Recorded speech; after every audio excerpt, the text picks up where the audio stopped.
Hello all, welcome to import export by mister Ansari. तो मेरे को एक कमेंट्स आया था कि एमटीटी यानी मर्चेंट ट्रेड ट्रांजैक्शन और री एक्सपोर्ट और ट्रांसशिपमेंट में क्या डिफरेंस है।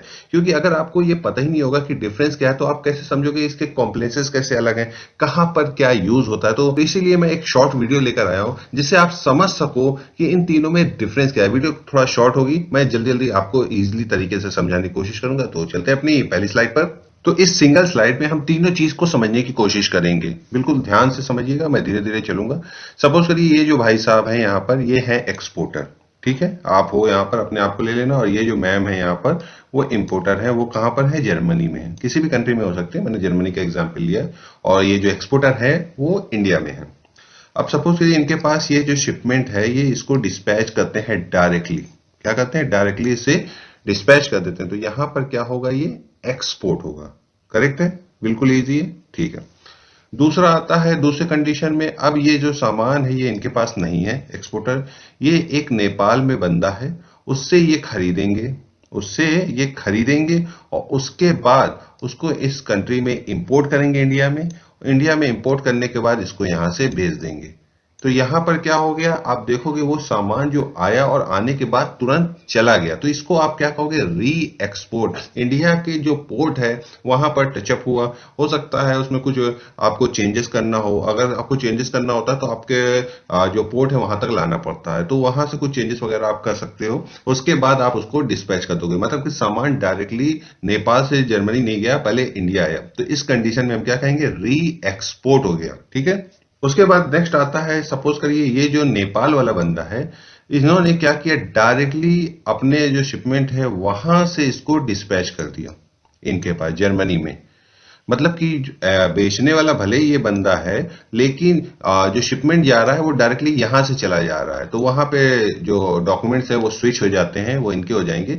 बट यहां पर आपको समझना है, जो बॉक्स है वो इंडिया में नहीं आ रहा। इंडिया तो इंडिया में आएगा तो अलग से कॉस्ट लगेगी। कॉस्ट को बचाने के लिए क्या करते हैं? हम वहीं से ही शिपमेंट को डिस्पैच कर देते हैं, लेकिन उसमें कोई भी हम मॉडिफिकेशन नहीं करते। याद रखिएगा, मॉडिफिकेशन करना है तो आपको इंडिया में लाना पड़ेगा, या आपको वहां पर उस कंट्री में कोई वेयर हाउस वगैरह लेना पड़ेगा, वहां पर कुछ मॉडिफिकेशन करोगे।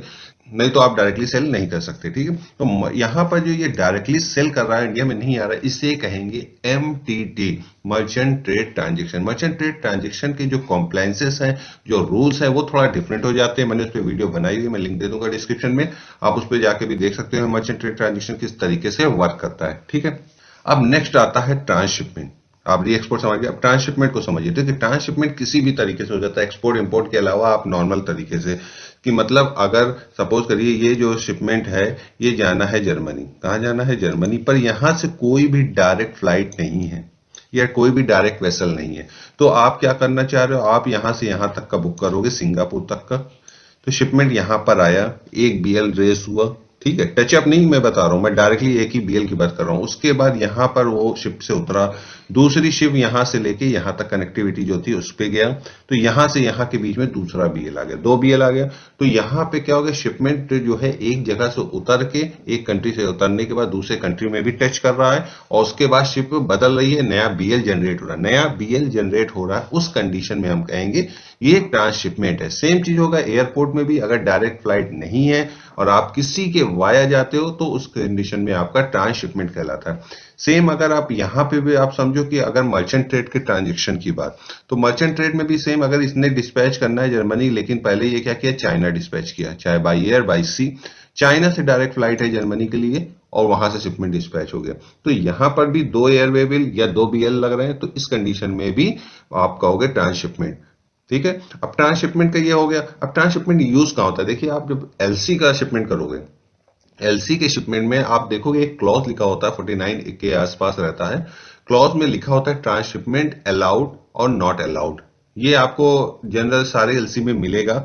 पार्शियल जैसे होता है कि पार्शियल अलाउड है कि नहीं, यानी कि आप पूरा शिपमेंट भेज दो या आधा आधा करके भेज दो, उसी तरीके से ट्रांसशिपमेंट होता है। तो ज्यादातर आप देखोगे जो बायर होते हैं वो ट्रांसशिपमेंट नॉट अलाउड कर देते हैं। मतलब वो नहीं चाहते कि हमारा जो सामान है वो दूसरी जगह से होते हुए आए, वैसे चेंज हो जाए। क्यों होता है? दिक्कत क्या होती है ट्रांसशिपमेंट में? अब सामान एक जगह उतरेगा, फिर से चढ़ेगा, तो यहाँ पे क्या रिस्क फैक्टर बढ़ रहा है। क्या बढ़ रहा है? Risk factor. क्योंकि एक बार उतरेगा फिर चढ़ेगा, डैमेज हो सकता है। और कॉस्ट भी ज्यादा लग रहा है। कॉस्ट तो खैर जो जो भी डिलीवरी टर्म्स है उसके अकॉर्डिंग जाएगा, पर यहाँ पर डैमेज का खतरा बढ़ जाता है। तो बेहतर तरीका इन्होंने कहते हैं सीधा सीधा एलसी में मेंशन कर देते ट्रांसशिपमेंट नॉट अलाउड, तो आपको डायरेक्टली वहां से डिस्पैच करना होगा। तो कभी भी आप एलसी पे जब काम करें तो आप ध्यान रखें, अगर आपको डायरेक्ट फ्लाइट वहां से पता कर ले नहीं है, डायरेक्ट वेसल नहीं है, तो ट्रांसशिपमेंट के जो क्लॉज है उसमें लिख दें ट्रांसशिपमेंट अलाउड, तब आपके लिए वो जो इजीली है आप उससे कर पाओगे। अदरवाइज आपका एलसी में दिक्कत हो सकती है। तो होप आपको वीडियो पसंद आई है, तो प्लीज लाइक और सब्सक्राइब कीजिए। Thanks for the watching.